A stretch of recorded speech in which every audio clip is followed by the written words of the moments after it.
ما شاء الله لا حول ولا قوة إلا بالله العلي العظيم وفوضوا أمري إلى الله إن الله بصير بالعباد.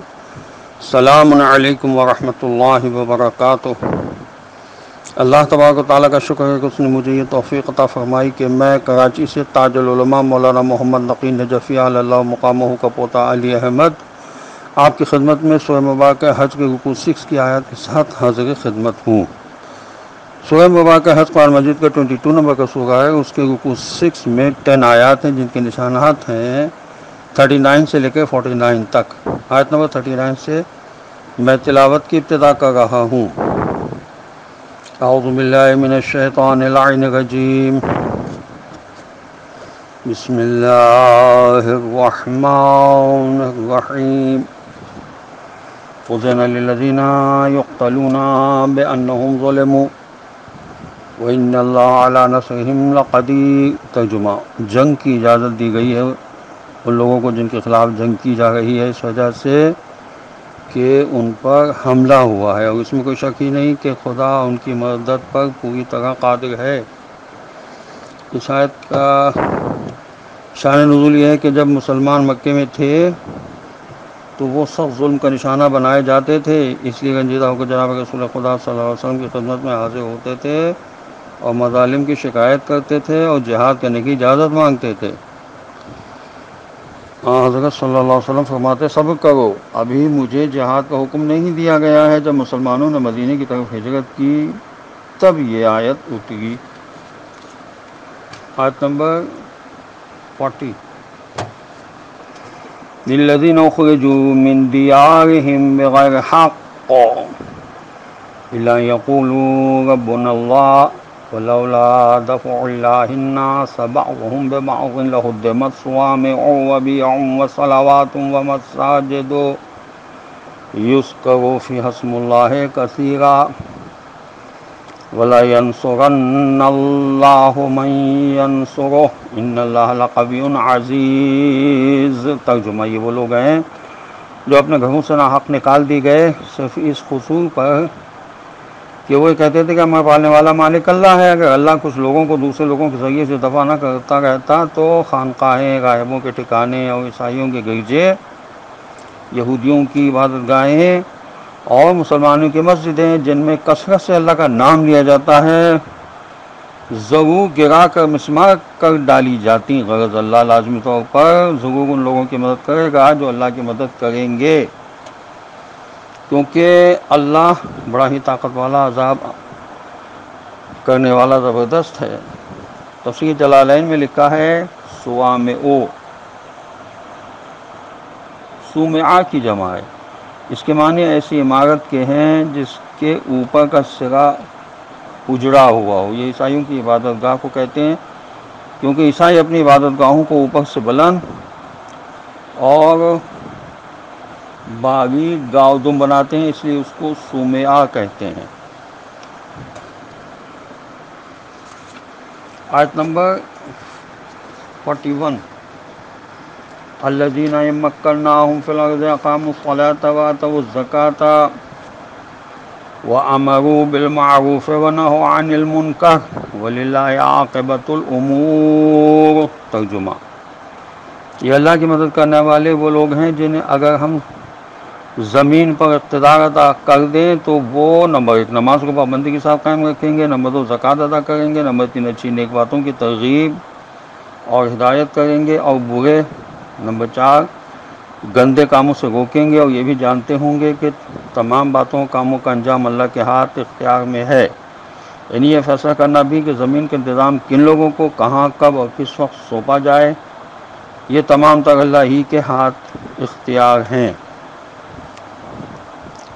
حضرت رسول صلی اللہ علیہ وسلم حضرت امام محمد باقر علیہ السلام سے روایت ہے کہ جناب رسول خدا صلی اللہ علیہ وسلم نے فرمایا یہ آیت آل محمد علیہ السلام کی شان میں اتری ہے کیونکہ امام مہدی اجل اللہ تعالیٰ فرجہ شریف کو خدا مشرق و مغرب کا مالک کر دے گا. اس طرح ان کے اور ان کے ساتھیوں کے ذریعے بدعت و باطل کو بالکل مٹا دے گا اور اسی طرح مٹائے گا جیسے انہوں نے حق کو مٹانا چاہا تھا، یہاں تک کہ کہیں ظلم دکھائی تک نہ دے گا۔ وہ لوگ نیکیوں کی ترغیب دیں گے اور برائیوں سے روکیں گے۔ یہ تفسیر صافی، باولا تفسیر قمی، تفسیر نور الثقلین اور تفسیر علی بن ابراہیم میں لکھا ہوا ہے۔ آیت نمبر 42۔ وَيُكَذِّبُوكَ فَقَدْ كُذِّبَتْ قَبْلَهُمْ قَوْمُ نُوحٍ وَعَادٌ وَثَمُودُ۔ ترجمہ، اور اگر یہ لوگ آپ صلی اللہ علیہ وسلم کو جھٹلاتے ہیں تو اس میں تعجب کی کوئی بات نہیں، کیونکہ ان سے پہلے قوم نوح، عاد و ثمود اور قوم ابراہیم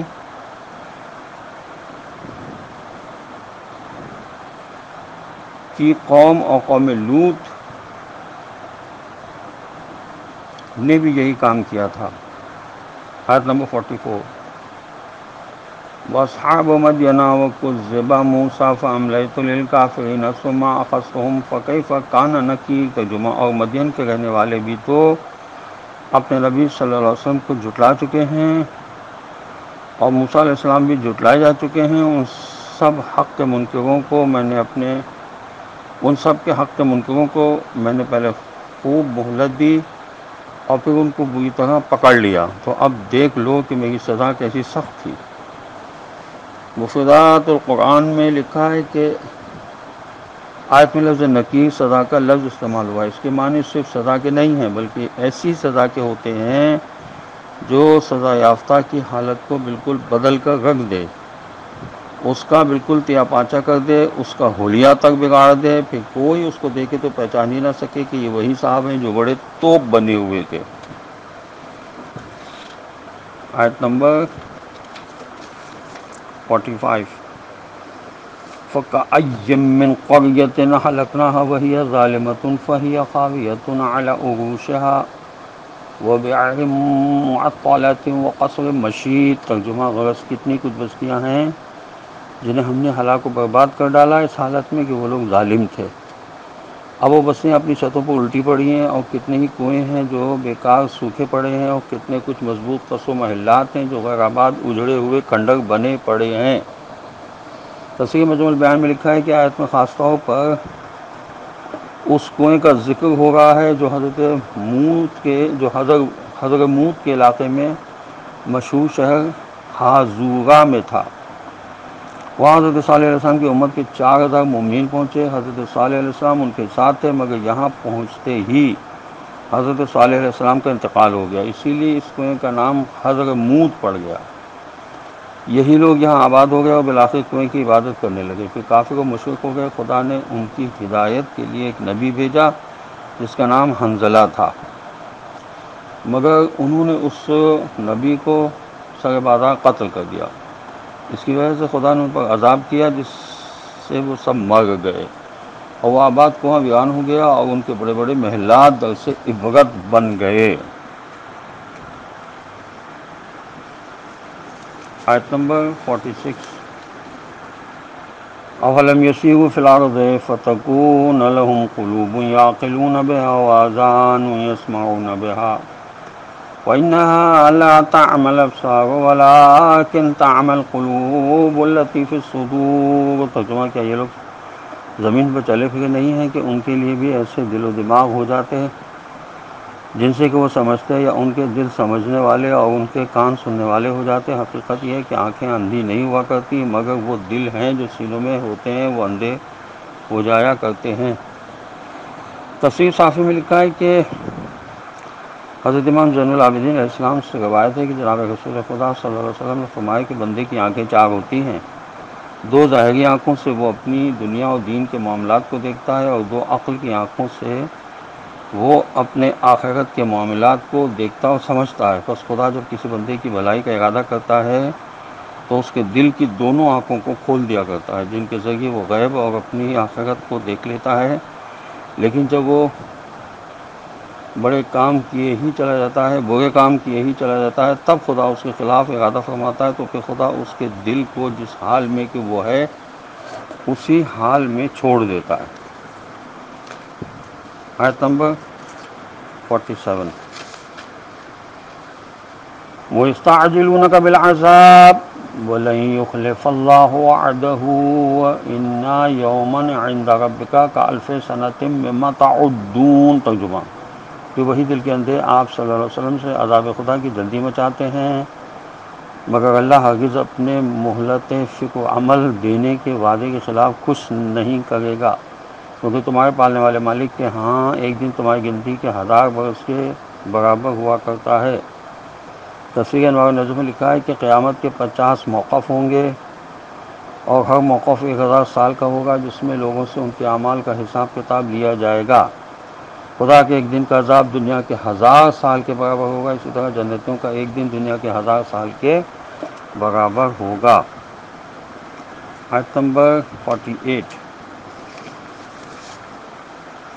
وَكَأَيٍّ مِّن قَرْيَةٍ أَمْلَيْتُ لَهَا وَهِيَ ظَالِمَةٌ ثُمَّ أَخَذْتُهَا وَإِلَيَّ الْمَصِيرُ ترجمہ اس لیے کتنی کچھ بستیاں ہیں جنہیں پہلے میں نے مہلت دی اس حالت میں کہ وہ ظلم و ستم کرنے والی تھی، پھر میں نے ان کو پکڑ کر جکڑ لیا، اور آخر کار تو سب کے سب کو میرے ہی پاس واپس آنا ہے۔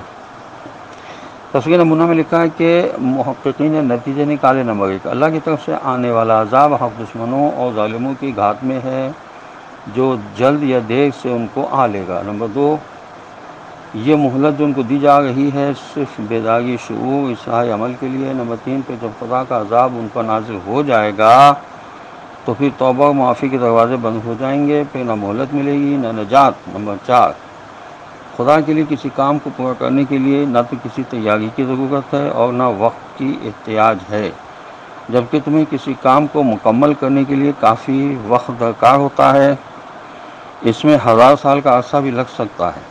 تفسیر ماجدی میں بھی یہی لکھا ہے اور تفسیر نمونہ میں بھی۔ آیت نمبر 49 اس رکوع کی آخری آیت ہے۔ قُلْ يَا أَيُّهَا النَّاسُ إِنَّمَا أَنَا لَكُمْ نَذِيرٌ مُّبِينٌ ترجمہ آپ صلی اللہ علیہ وسلم کہتے ہیں کہ اے لوگوں، میں تو بس تمہارے لیے صرف تمہارے برے انجام کے آنے سے پہلے تمہیں صاف صاف طور پر خبردار کر کے برے انجام سے ڈرانے والا ہوں۔